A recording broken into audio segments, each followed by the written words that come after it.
beautiful thing to behold. Oh my goodness. You just have to do it normal. New day, new stream of thought. You can start it like that. Nothing can stop me from starting it this way. But I already started it that way when the episode starts. All right, cool. Hey, we're back for another episode of Stream of Thought. And on number 70 today, we begin by talking about, of all things, the beauty of Victor's haircut. Oh, yeah. Oh, my goodness. I got a haircut. The sort of detail of the extravagance of what a simple haircut could turn into was... I think you just got to listen to it because... Just listen to it. Because I got my haircut from someone who worked New York Fashion Week. That a haircut could be interesting. I got like a $200 haircut for free. And it was well worth it. Yeah. And then Rix and I reminisce on high school, just the good times that we've had and the changes that we experienced while we were in high school. And... for no reason at all. Yeah, for no reason at all. Just totally random, bringing high school up for how great it was. Yeah. So inevitably, that never leads to anything else that's... No, that's like totally not going on right now at all. So, contemporary social conversation, totally. Control stuff at all. Nothing. Yeah, just reform. A quiet, non-controversial, relaxed episode of Stream of Thought. Number 70. So, with that being said, we hope you enjoy. I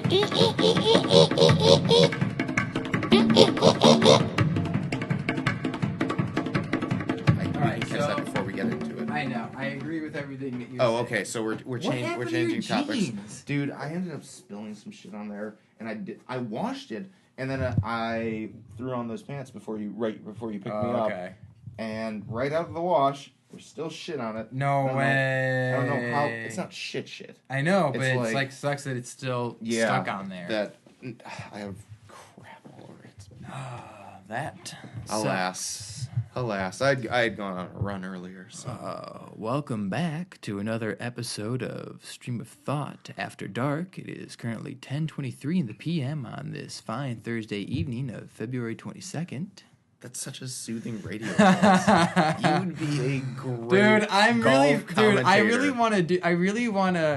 It's just something that you mentioned the other week when you just called it Stream of Thought After Dark. Like Stream of Thought After Dark. It just makes me think back to just like a very soothing, lulling like radio program or a television program where there's just a guy in a chair with a fireplace behind him and he's just talking or something like that. Who's that guy on PBS who did the paintings? Bob Ross. Bob Ross. Yeah. Who paints the trees and rabbits, his little friends. The happy little trees. Dude, my old roommate Chris and I used to watch Bob Ross all the time when I was living downtown. I think they had his episodes on like Hulu or something. And so we would watch them one after another. Remind me then to show you the Deadpool trailer, the Bob Ross tribute Deadpool trailer. Okay, will do. It's hilarious. So I've got something to lead off, and good. My first question to you is: do you notice anything about my hair?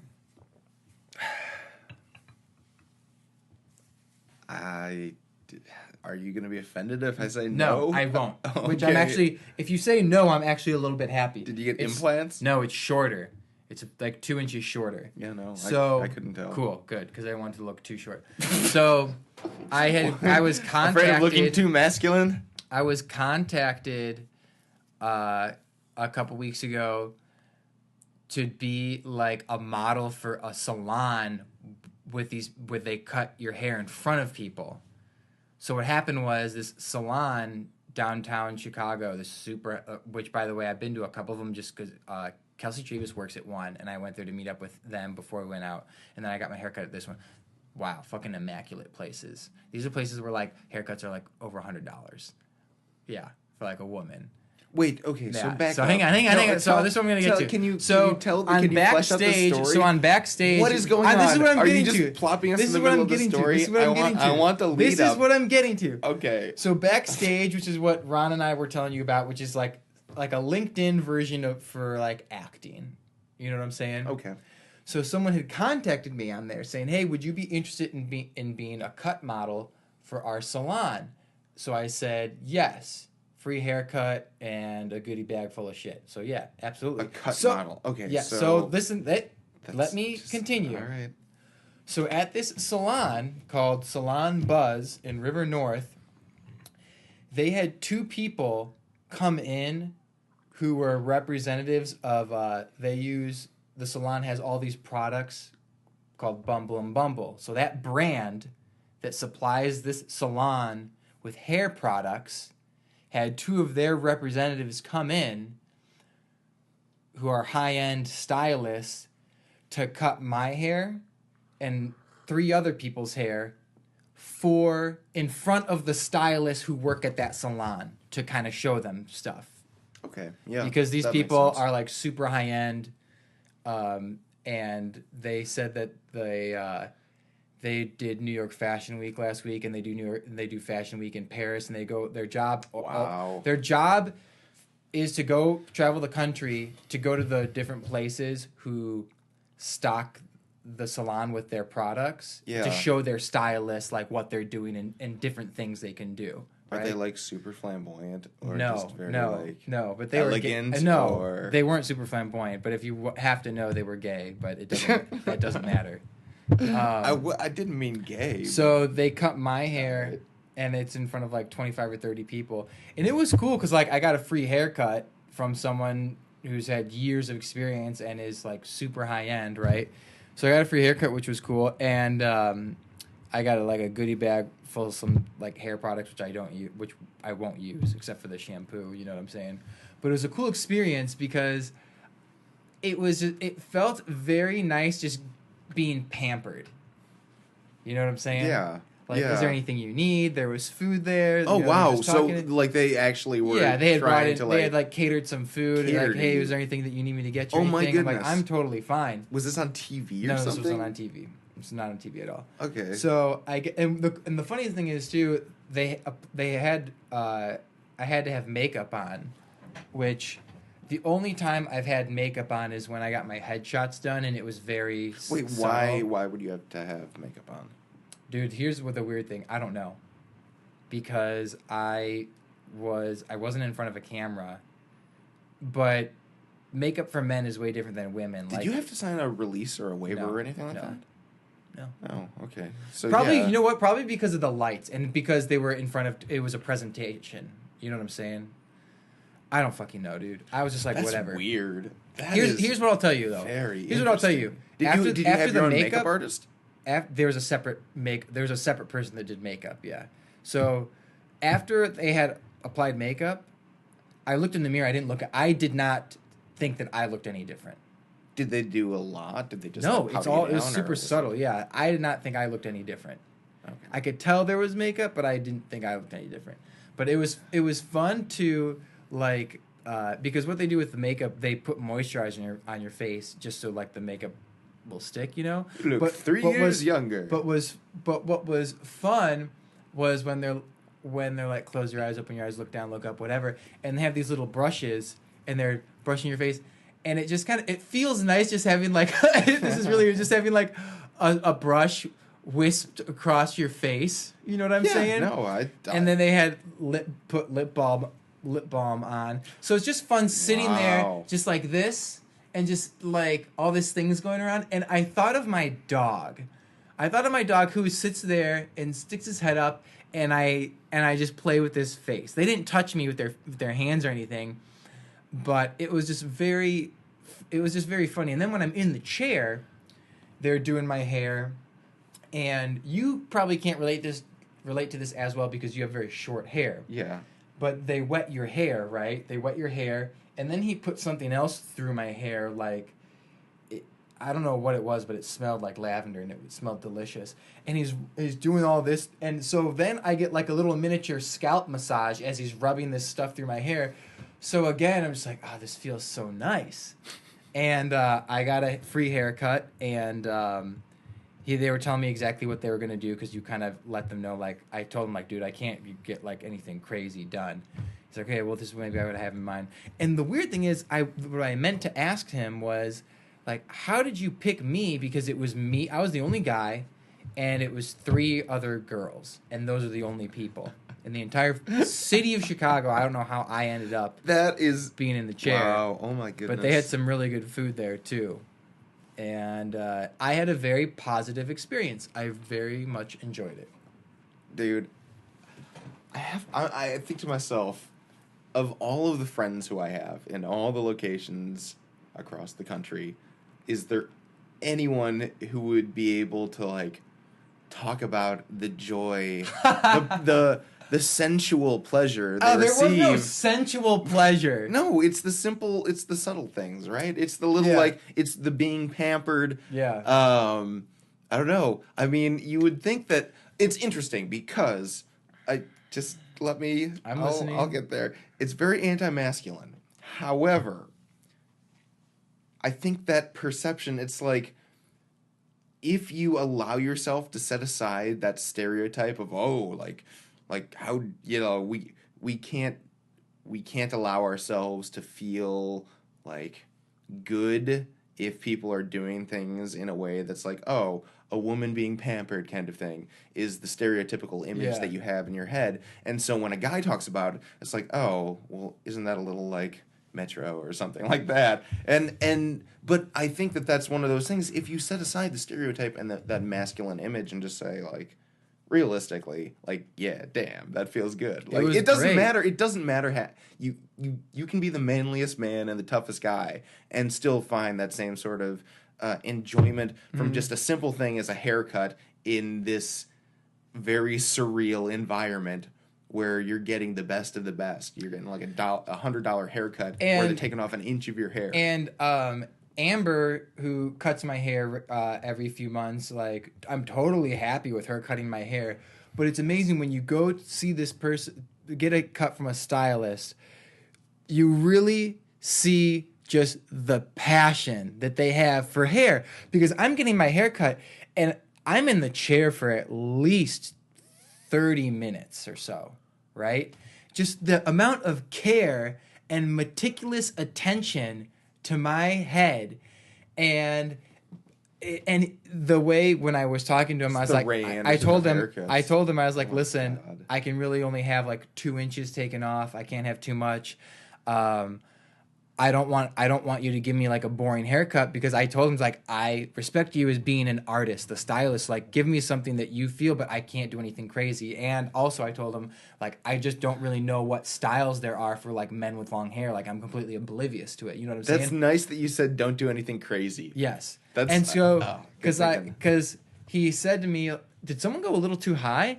And I'm like, yeah, actually a couple of years ago, someone fucked up my hair and cut it too high up here with the trimmers. Yeah. And ever since then, I haven't been able to grow it out long enough to connect to the back, because when I do, it gets frizzy out here, which is why it's a little bit shorter here. And you can't really notice, it's totally fine. And then as I get a piece of hair in my mouth, I think. And then he's like, oh, did someone go a little too high on the back? And I'm like, yeah, because again, in the back, someone had gone just a little bit too high. He goes, okay, well, this is what I'm going to do to help fix that. Okay, I got the hair. Oh my God. And then he's like, right now your hair's a little bit all one length. And I'm like, yes. This is what I'm going to do. Like, I'm going to make the front, the hairs here just a little bit shorter than, like, he was explaining everything to me. I'm like, okay, yeah, just whatever. Like, I trust you. You're the artist. Like, my trust is in your hands. Go ahead and do it. And I'm getting my hair cut. And the cool thing is, in that room, there's a small poster for a product with Toni Garrn on it. Toni Garrn is this beautiful supermodel. Wow. Absolutely beautiful. So I'm getting my haircut, and I'm just looking at this poster, looking at Toni Garrn. And he's swinging me around the chair. And again, just the amount of care that went into cutting my hair. And when he cut my hair, he had a razor, and he was like doing it like freehand. He was just kind of individual strands? No, not individual strands. He'd grab it like this and just kind of eyeball it. He wouldn't do this and measure it. You know what I'm saying? He just really great for audio, by the way. So much, yeah. Dude, he did this. What? Where he, like, when they lift up your hair and then they pinch it with their fingers to judge whether that's about an inch or 2 inches or how much they're For supposed to you ladies cut out off. there who have long hair, I don't know what he's talking about. I cannot. I'm at a loss of words for the amount of care and attention that went into this haircut. And it was great. And I got a goodie bag of, like I said, some hair products, which I probably won't use because I don't like the feeling of having like product in my hair. But I'll use the shampoo. I don't use hairspray or any of that shit. You know what I'm saying? And I walked away and I walked back to Ogilvy and I was just extremely happy.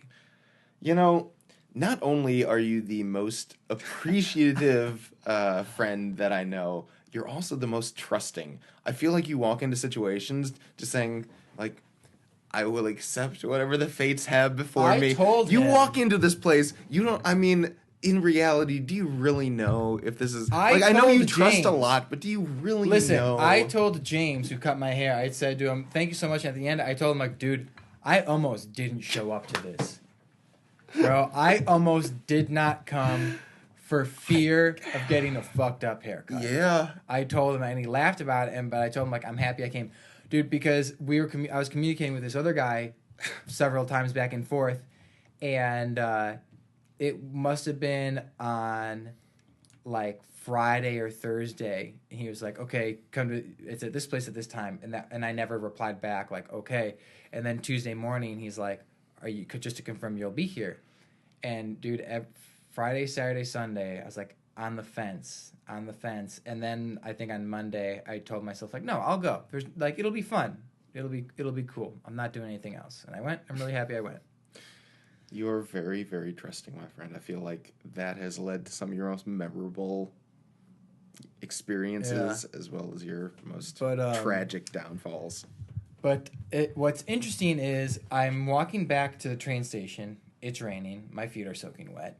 They were wet when I got there, and they were more wet when I left. Oh, that sucks. It was all right, though. It was whatever. But here's, just to change gears slightly. I'm at the train station, right?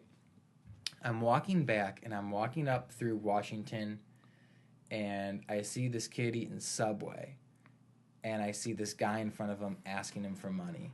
And the first thing I think of is, dude, your first mistake, he had to have been like early 20s, late teens. Dude, your first mistake, bro, was sitting down and eating this meal and setting yourself up to be a target, bro. Mm-hmm. You got to stay mobile. Yeah. Or you got to eat fast. Yeah.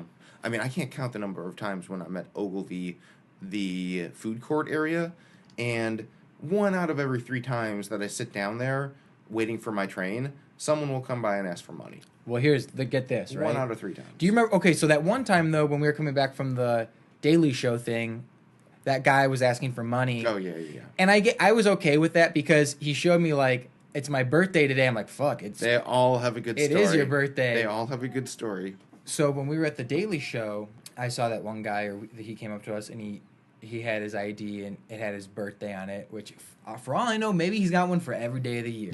I don't know, bro. Yeah. So I gave him some money. Well, and that's like, the thing, whatever. is that I feel like everyone has the perfect, dude, perfect story. Ron said the funniest thing because he was like, bro, I was at the train station, and I was talking to this guy, and, you know, he was telling me a story, and he's like, it's probably not true, but I'll go ahead and I'll give him some money anyway. He says, bro, this guy should have won an Academy Award for his performance. I walk like 10 steps and hear this guy telling a brand new story to someone else with the emotions and everything. And I was at Ogilvy once, and a guy was asking if I could buy him food. And I said, absolutely. I'll totally buy you food. You want to get some Popeyes? Let's get some Popeyes. He's like, okay, what should I get? I'm like, get whatever the fuck you want, bro. He's like, can I get some for my friends? I'm like, yeah. So I bought this guy food. No, get this, dude. You want to listen? I'm not done yet. I'm not done yet. I'm not done yet. Listen. Keep going. You want to know why karma is so great? Because I bought maybe like 15 or 20 bucks worth of food for him. Listen, these 2 women behind me started to cry a little bit at what they witnessed, and they gave me money. I didn't spend a dime, bro. I bought the food, and I was reimbursed by the universe a minute later. Okay? And how many times? That's the only time. That's the only time, because I don't give people money. I offered to buy them food All right? I offer to buy them food. You know what happens 9 times out of 10? No. I want money. I was sitting, waiting for the train in that little waiting station. And this guy comes up to me. He's like, "Hey, bro, can you buy me a hot meal? I'm really hungry." I said, "Absolutely. I've got some time before my train leaves. Let's go downstairs." Before we even get to the escalator, "Hey, man, there's this place on Monroe. It's like $12 a night. Can I have some money?" I'm like, "Dude, I don't have any money. I don't give people money. I'm more than happy to buy you a meal." "No, that's okay." "You just asked me to buy you a meal." To which I obliged. Mm-hmm. Yeah. And now you're telling me no. So I will typically always buy someone a meal. There's this dude Alonzo over at Belmont in Sheffield. I bought him Subway like 3 or 4 times. Mm-hmm. And I'll always feel better buying someone food rather than giving them money. Oh, yeah, absolutely. And I feel like, too, that really does sort of sort out those that really have more nefarious purposes with what they're going to do with the cash. And you think about it, too. Have you been following the opioid crisis at all? Like, no. How severe it's gotten? I'm trying to remember, because there was a really great article in the New York Times about just how the history of opioids and how our country has always, since before its founding, has had this unnatural addiction to substances. Like, during wartime, British and revolutionary troops used opioids as pain relievers for battle wounds. And you had people coming home from war basically addicted for the rest of their life to these things. You had Ben Franklin. No one really talks about he was an opioid addict in the later half of his life. They had that back then? Oh, yeah. It was the aristocratic thing. It was like high class. Okay. If you could afford it. And everyone was just sort of addicted to it. And on the battlefield... Think of how much of a fucking killing you can make selling those back then. There's like zero, control. Yeah, but the risk was always greater in just the natural... there was no infrastructure. There was no job... there was no security in your environment, right? Right. During that time period, it was sort of the wild, wild west. There weren't even, police. You couldn't even... It was dude, really hard. How awesome would it be to have a gang back then, in the 1700s? That's why I always think to myself, I would love to be a cowboy. I would totally rob trains and have my own gang and be the leader and just go from town to town and robbing trains and everything. It's a rough life, man. I don't know if I can survive that life. Crazy. I can never submit to that lifestyle in today's age. It's a little too hardcore for me, but back then I could do that. You think about it, though. The aristocratic lifestyle is like the upper suburban class lifestyle equivalent today. Mm-hmm. And you think about how... Cheese... Yes, yeah. But you think about how the standard of living for all the peasant folk has risen. Of course you still have a contingent of the population in slums and ghettos and things like that throughout the country. But generally speaking, the middle class, or what would be the peasant class back then, has it pretty nice. I mean, we have similar amenities to what the rich and wealthy do. We mirrors. We got mirrors. Mirrors. And I don't know. I mean, I think that there's a little more equality when it comes to the convenience lifestyle. Right. Yeah, that is pretty interesting. I agree. But you know what's not convenient? And this is something, too, that... I'm sorry. Do you have anything else stuff that you had on your docket? Yes. Good. What? Did you want to expend all of mine and then you can talk about what you want to, or I don't care. Yeah, totally. No, because I'm going to talk about something that's not happy. So okay, as long as we can postpone. Okay. So then also what's been going on with me this week, I went to an audition yesterday for a student film. It was really fun. I was late to work. I was like, I don't know if I'm going to be able to make it to work or not. I was 20 minutes late to work, but whatever. But I go to the audition, and it was cool because it was my first audition having a camera in front of me. And what do you mean first audition having a camera? Like other auditions I've gone to where there's like audition for sketch shows or for the acting lab or for conservatory, like is like a camera or like just a real camera. Oh, okay, like a film camera? No, like a Nikon with a boom mic. Okay, yeah. And because the other auditions I've done were more like Second City auditions, and so I do the audition, and it was funny because it's the first time I experienced. We're like, okay, that was great. Now do it this way. And I'm like, oh, okay. And I got the sides in front of me, and I do it a different way. Cool. Now we want you to do it, that was good. It was a little more commanding, but be commanding like you're the hottest guy at the bar and you know it type. You know what I'm saying? Like these, like the type of stuff that I don't know how familiar you are with it, but there's always like this joke that when you go on auditions, like casting directors will always try and get you have these weird analogies for trying to get you to deliver lines in a slightly different way, just so they can see different sides of what they have in mind for a character. So that was pretty fun. Interesting. Yeah. So how did you feel about that? I felt really good. I had fun. I had a lot of fun. Did you feel like your emotion, like were you able to be the hottest guy in the bar when you did I knew scene? exactly when they said that, I was like, I can do that for you. I can do that. Really? For you. I thought of Neil. When How are you able to channel Neil? Channel Neil right now. No, I'm not doing that. Be the hottest guy in the bar. But I did that. Man. That was cool. I'm pretty confident I'll get a call back, and I'm more interested in the process. And that's really all I have to say about that. And then tomorrow, I had submitted some stuff on Backstage, and I have another audition tomorrow. So it's cool that I have like a couple things going on right now. That's so funny what they're able to make you do. Yeah. Do you ever feel any shame in what they absolutely not. ask you to do? No, it's because it's not like goofy, weird shit. Oh, it's okay. Just like, so no one's asked you ever to do like that's the weirdest thing that someone's ever asked you to. It's like, not. Be, it's not be like. It's not because you can't really. Okay, when you ask someone like be confident. Like, what does that even mean? Mm-hmm. Like, there's so many different facets of being confident. So it's an artistic analogy. So they want you to be confident, but they don't want you to be too overwhelming. Be a little bit more so it's just easier to convey that by just saying something. Yes. I mean, somewhat personality goofy. Trait type thing. Okay.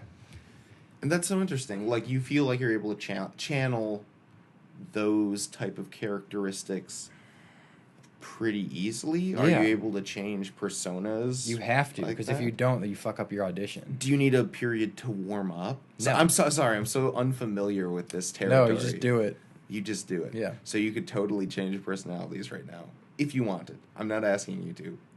Yeah, if you have the copy in front of you and you're just reading the lines and you're just say the lines differently. You should totally do that right now. No, I'm not doing that. So what's the morbid thing that you want to talk about? The morbid thing. Well, okay, we'll start because I like adventures. Adventures are always fun. So I can't get over this stain all over your jeans right now. Dude, I know. It's really bothering me too because it looks like you spilled spaghetti sauce all over yourself or something. I don't know what it ended up being. The cat could have thrown up. I think the cat might have thrown up on my clothes that were on the ground. He does that a lot. All right, so anyway, you like adventure? I like adventure. So we'll start off by going back to high school. Perfect.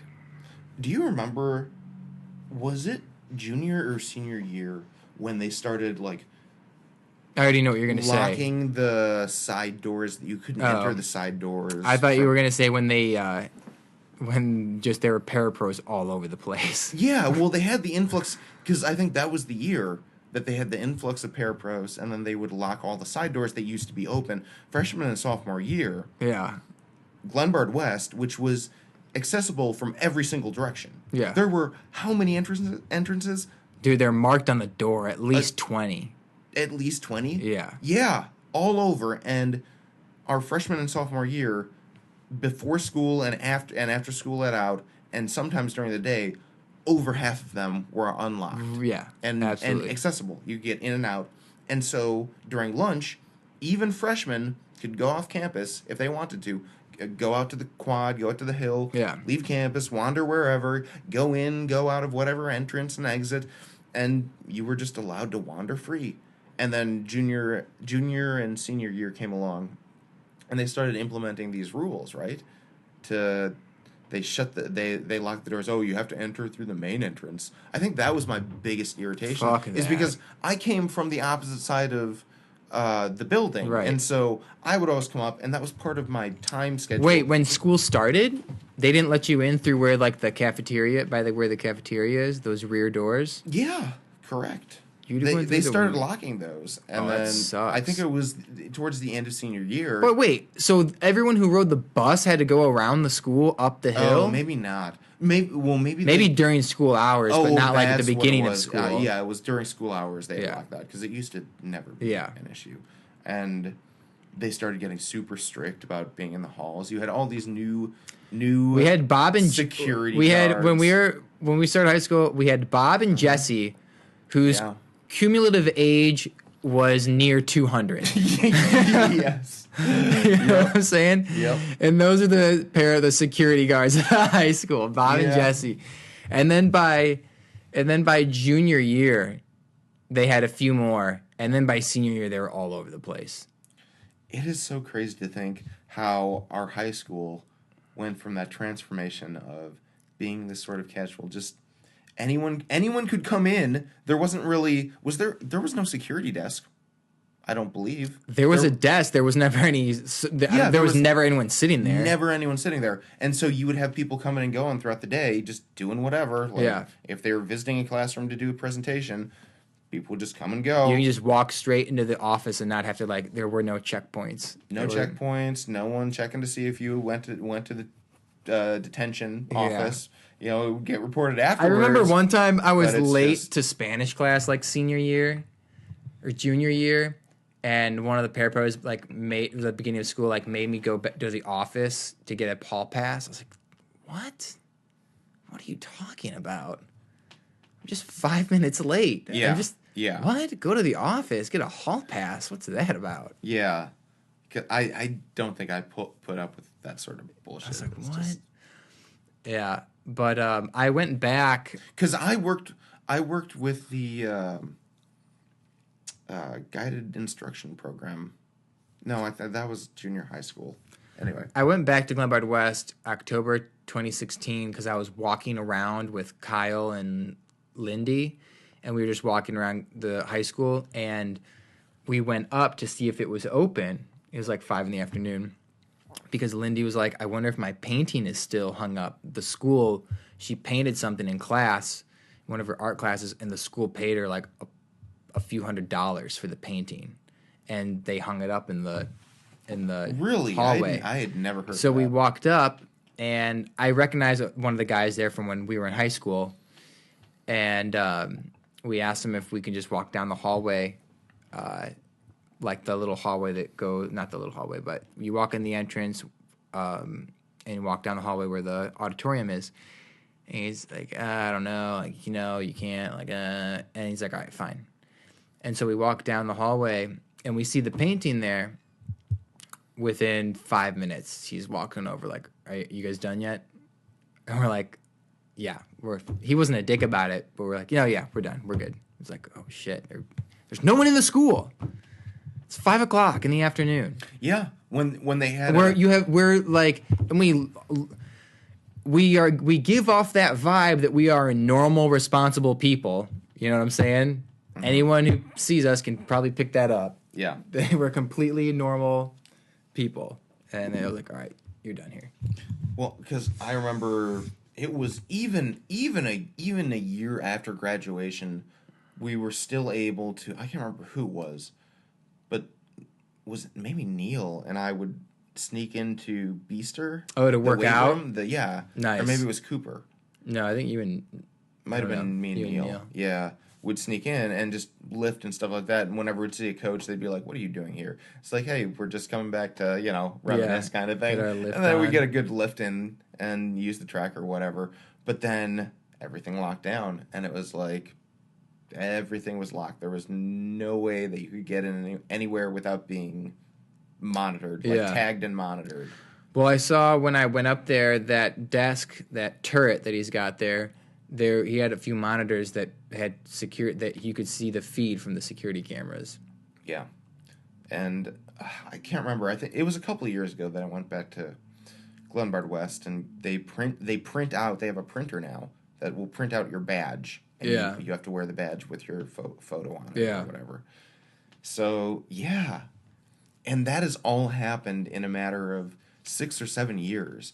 It's so crazy that we were in that time period that of literally we experienced the before and the after. They don't while we were in high school. So I believe Billy's class was the last class to do a senior barbecue with like completely no rules.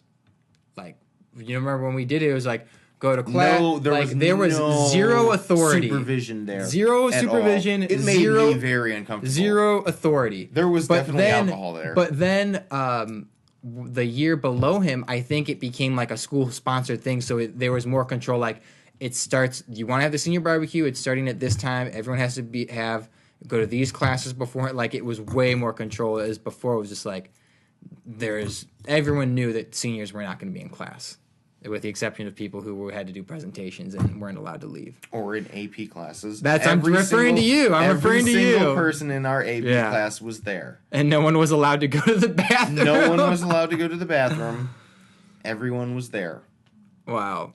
It just was. But yeah, that was so crazy that we were in the midst of Jeff picked me up. I remember that day at like 8:30, well after school started.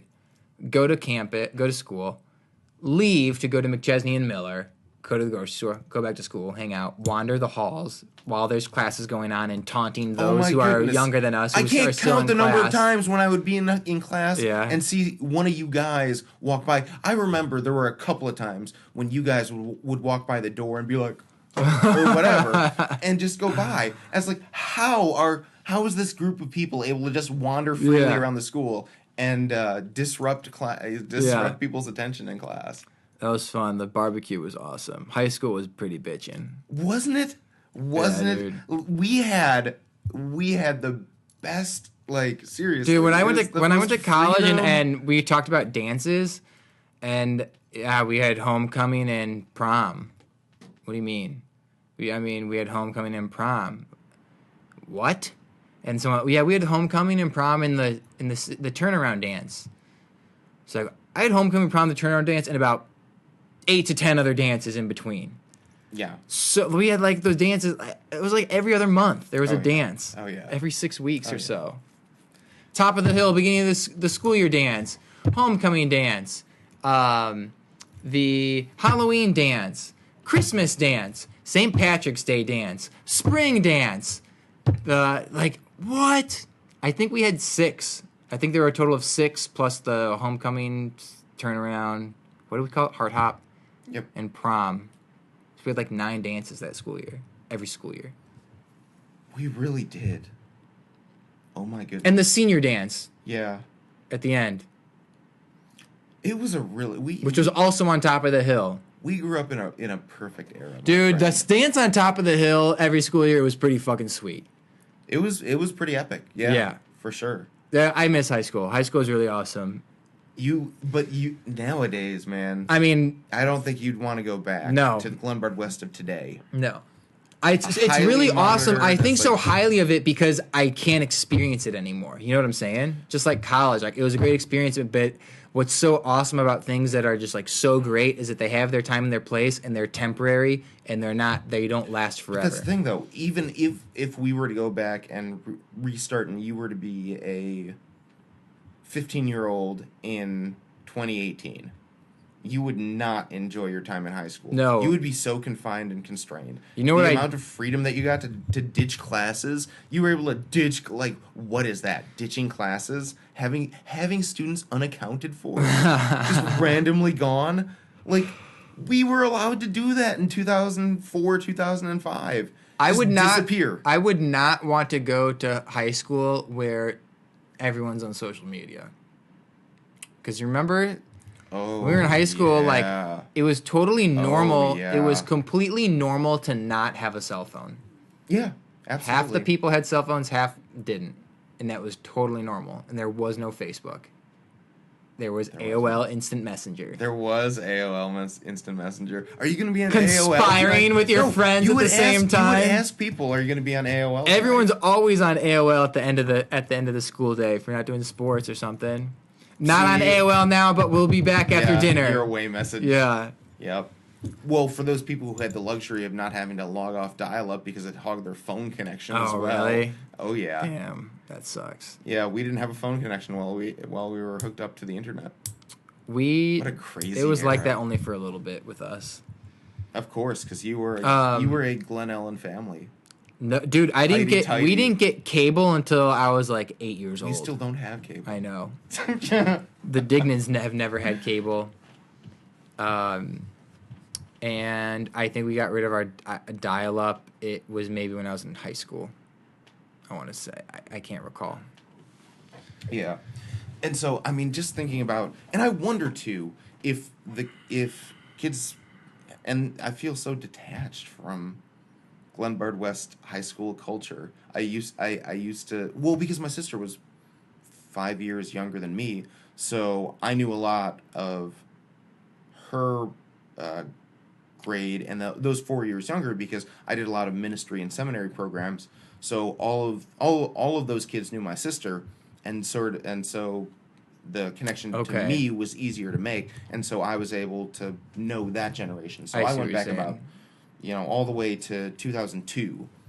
I know. Yeah, my sister's 6 years younger, but I only knew people 3 years younger than me because of my brother. So I don't really know if they're going through a happy high school experience, or if I don't think anyone's going through a happy high school experience right now. Oh man, dude. Well, because my mom sent me an article about which, by the way, at this time, what was the name of the high school? For people who are listening 2 years from now that don't know what we're referring to, why no one's having a good time in high school. I saw a funny meme that said kids in 2018 something. They went from eating Tide Pods to reforming gun laws. Yes.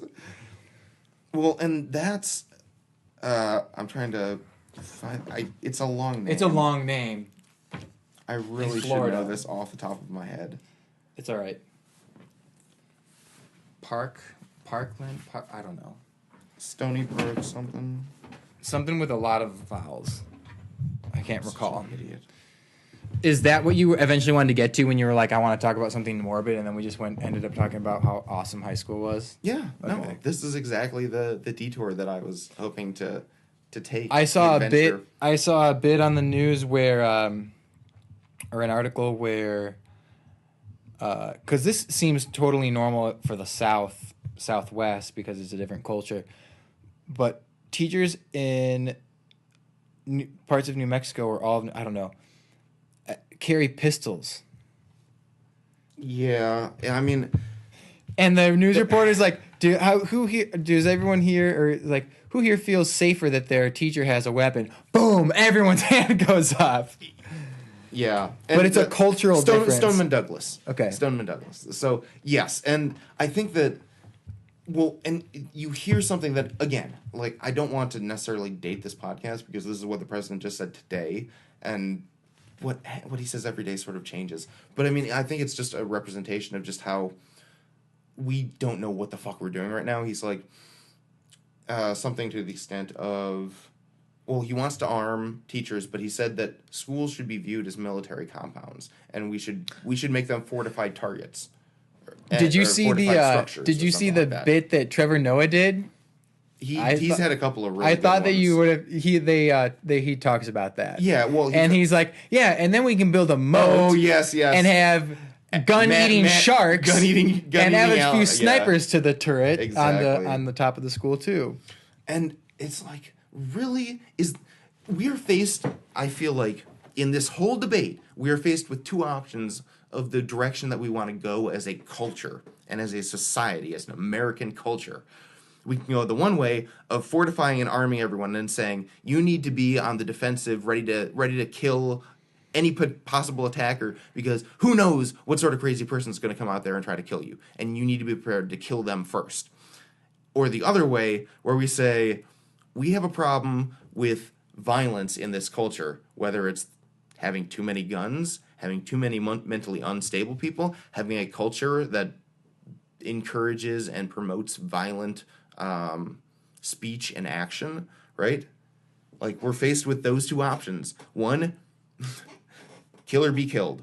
Others, we try to sort of moderate behavior and isolate the bad seeds and restore some sort of sanity to state of living. I guess that's how I see the two paths of discourse. I see, when I'm watching the news and everything, it seems to me that everybody has their solution, and that solution is the only solution. Well, and what's so frustrating too is that people are out there, and even these kids, they're offering all these possible different ideas. And what do opponents of any sort of gun changes do? They pick out one and say, well, that one wouldn't have prevented this tragedy or that tragedy or the other. So if it wouldn't have prevented it, like, why would we implement it? That's like, well, yeah, but it could have stopped this one, and this one. Like, it could have done something. Mm-hmm. And it's just one part, right? There's two things. One, no one is trying to take away your guns. And two, like, one solution is not going to fix all of the problems.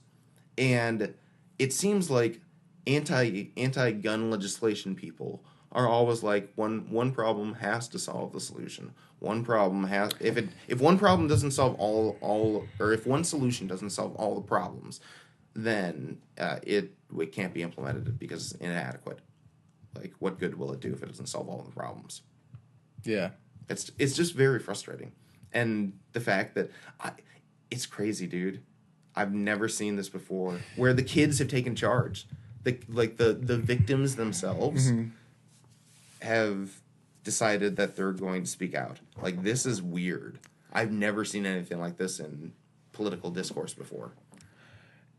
Do you, in your experience, I mean, obviously this instigated it, but also in the past, where when people ask to reform gun laws, they do it.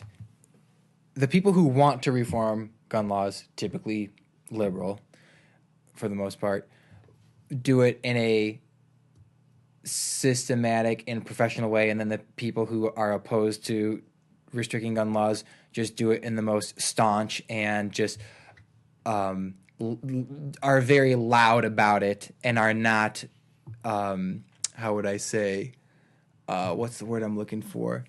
It's in my head, but I don't know what it is.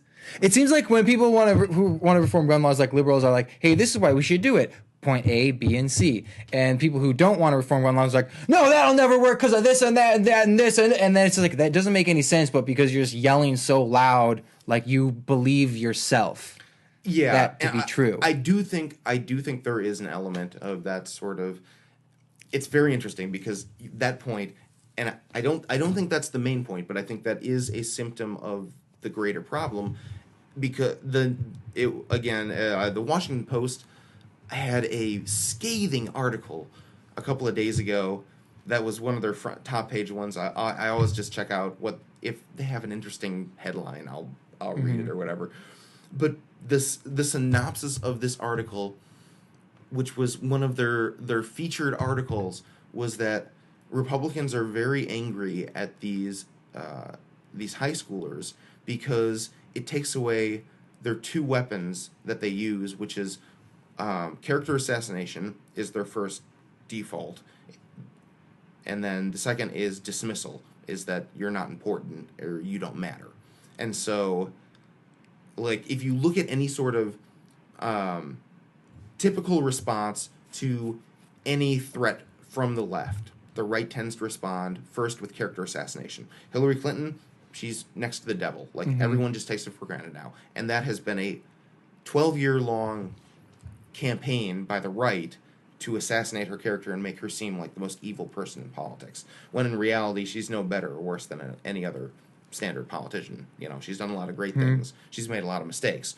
She's an average politician, but what is symptomatic of the right is that it's not about the issues. It's not about the policies. Hillary Clinton has great fucking policies. Like, as a middle of the road, moderate, not even liberal, but a moderate standard politician who proposes common sense solutions that can actually get done through the federal government, that doesn't matter. Substance is the last thing that matters. So character assassination is first. They can't character assassinate high school kids who are victims of a shooting. They can't. Like, they were trying. The Russian trolls actually interjected themselves. It was the Russian trolls who were spreading the propaganda of that these were actors, these were paid actors, and getting all these people on the right riled up about how this is another fake news thing going on. And but the news actually, interestingly enough, everyone in the news covered that you had this attempt by trolls to convince people on the right that this was all fake news. And so the response to that came, and I don't know where we're going from that. You're the one talking. Yeah. So there's so they cannot character assassinate high school victims, and then the second weapon they use is dismissal. Dismissal. And trying to just and you can't exactly dismiss a high school. And they've tried that. They said, well, these are 17 or 18-year-olds. Like, what do they know? They can't plan rallies. They can't plan gatherings. They can't speak for themselves. They don't know anything about issues, and so that seems to have fallen on deaf ears. And that's not really resonating among the conservative media very well. So as long as these kids are out there on the news, holding these rallies, holding these town halls, given legitimacy by the mainstream media, they can't be character assassinated or ignored because they're going to be everywhere. And it's like, this is different. This is something that you've never seen before. Because in every instance of a school shooting before, you've had, a mom or, a sibling or something like that speak out and try to lead movement, but it always sort of just gets washed away in the next tide of news. You have the whole community coming together and saying, we're speaking as one voice. You can't ignore that because the news media will like to cover one story or the other and pick out individual stories, which is why it's able to fade away into the consciousness so much because it's just there's so many stories. You can't even keep track of all of that.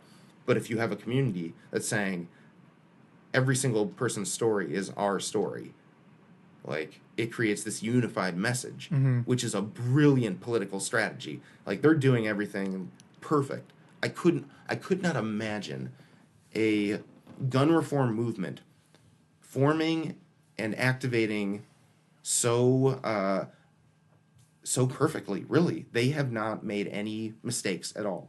For 16, 17, and 18-year-olds, they have made no mistakes. What type of mistakes could be made? Saying the wrong thing, tweeting out something offensive, going back in their social media history and trying to character assassinate them because they were, racist or something like that in a tweet. They're conducting all these live interviews too, and they're not messing up on any of them. Yeah. They know what they want to say. They don't mess up. They don't stumble over their words. It's not like they're rehearsed or anything like that. They're genuinely talking. And it's these are authentic kids who are well-spoken, who don't need notes, who are deeply impacted by this. And really, they can't be ignored. They can't. It's just, wow. It will be interesting to see what happens over the next couple of weeks, though, because who knows? We could be at war with North Korea, and then no one will be talking about this. So. Right. Well, yeah. Well, yeah. No, I was gonna say. Well, that's what happened when the Bears won the Super Bowl in '86. A few weeks later, the what was it? Columbia, the shuttle blew up, and no one cared about who won the Super Bowl. After that. I didn't know that. I think it was called Columbia in '86. Yeah. Huh. Yeah. The more you know. Yeah. But I'd stop myself from saying that because fuck, I don't want to talk about football and mix in football with such with a high school. Oh, you know yeah.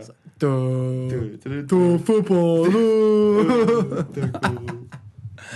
I'd rather get my hair done.